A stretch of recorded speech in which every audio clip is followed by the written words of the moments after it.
Hi hello welcome to coffee with Kabarlu. ఈరోజు మనం కొత్త లోక చాప్టర్ 1 చంద్ర అనే మూవీ కోసం కబర్లు చెప్పుకుందాం. మూవీ ఎలా ఉందంటే నిజంగా కొత్తగా ఉంది, బట్ బాగుంది. డోంట్ మిస్ ఇన్ థియేటర్స్ అండి, ఎందుకంటే థియేటర్స్లోనే ఎక్స్పీరియన్స్ ఉండాలి. ఇది ఒక super hero film. Super hero అన్నాను కదా అని అరుపులు కేకలు అండ్ సెల్ఫ్ డబ్బా పులులు సింహాలతో కంపారిజన్ డైలాగ్స్ ఓవర్ ఎలివేషన్స్ ఏం లేవు. ప్రపంచ యుద్ధాలు, నేను వస్తే అదవుతుంది ఇదవుతుంది, నేను రంగంలోకి దిగితే ఎలా ఉంటుంది అలా ఉంటుంది అని పక్కనున్నవాడు చెప్పే ఎలివేషన్ డైలాగ్స్ కూడా ఉండవు. ఇదొక జస్ట్ బిగినింగ్ స్టోరీ అనమాట, ఇంట్రొడక్షన్ టైప్. సో అందుకని చాలా సింపుల్గా నీట్గా ఉంది, బట్ నాకైతే నచ్చింది. సూపర్ హీరో అన్నాను కదా అని చెప్పి మొత్తం ప్రపంచం తన చేతిలో ఉండి ప్రపంచాన్ని కాపాడేసేటట్లు కాదు. సూపర్ హీరోకి కూడా కొన్ని వీక్‌నెసెస్ ఉంటాయి. అది కూడా ఈ మూవీలో చూపించారు. It's good actually. ఓకే.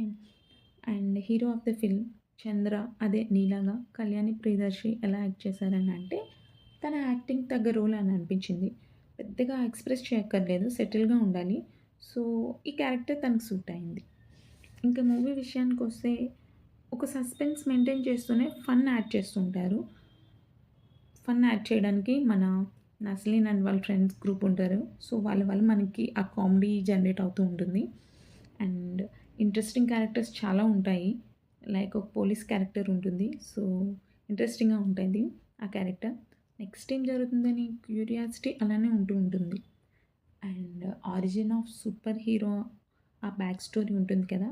అది చాలా బాగా చూపించారు. అంటే ప్యారలల్‌గా మనకి ఇప్పుడు ప్రెజెంట్ ఒక సీన్ అవుతూ ఉంటుంది. సో బ్యాక్ స్టోరీ ప్యారలల్‌గా చూపిస్తూ ఉంటారు. నాకది చాలా సర్ప్రైజింగ్‌గా అనిపించింది. బావుంది. లైటింగ్ సెటప్ అండ్ ఆ వరల్డ్ బిల్డప్ అంతా కొత్తగా ఉంది.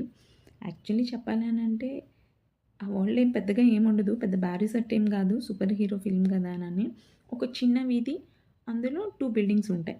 బట్ అవే చాలా డిఫరెంట్ వరల్డ్ అన్నట్టు చూపించారు. అండ్ ఫ్లాష్ బ్యాక్‌లో వచ్చే సీన్‌లో యాజ్ యూజువల్ ఆ వరల్డ్ డిఫరెంట్. బట్ ఇది కూడా ఆ లైటింగ్ వల్ల అనుకుంటా చాలా డిఫరెంట్‌గా అనిపించింది. సినిమాటోగ్రఫీ, బీజీఎం అయితే భలే ఉన్నాయి. అసలేమన్నా ఉన్నాయా అనిపించాయి కొన్ని సీన్స్ అయితే. వావ్! అనిపించేటట్లున్నాయి. అండ్ బీజీఎం కూడా మనల్ని నిజంగా ఏదో కొత్త వరల్డ్‌లో ఉన్నట్లు ట్రాన్స్‌లోకి తీసుకొని వెళ్తుంది. కెమియోస్ చాలా ఉన్నాయి. బట్ ఎందుకో నాకు అంత కనెక్ట్ కాలేదు. ఎందుకనంటే మేబీ మలయాళం వాళ్ళకి ఆ కెమియోస్ సప్రెస్ చేసుండుంటాయి. బట్ ఎందుకో నాకంత ఇంప్రెస్ అవ్వలేదు. సో నాకు అందులో ముగ్గురే తెలుసు. అది కూడా అంత ఇంప్రెస్ కాలేదు. ఎందుకో నాకు కెమియోస్ అంత కనెక్ట్ కాలేదు. ఈవెన్ తో వాళ్ళు లేకపోయినా ఓకే అన్నట్లుంది. ఇంకా సెకండ్ హాఫ్‌లో ఒక హాస్పిటల్ సీన్స్ అవన్నీ ఉంటాయి. అవి కొంచెం లాగ్ అనిపించాయి. అండ్ పాపం విలన్ అనిపించింది. అప్పుడప్పుడే వాడు కాజల్ పుట్టించి ఎండ్ చేసేసారు. అండ్ 2 ఎండ్ క్రెడిట్స్ ఉంటాయి. మాక్సిమం అందరూ ఫస్ట్ చూస్తారు. సెకండ్ మిస్ అవుతారు.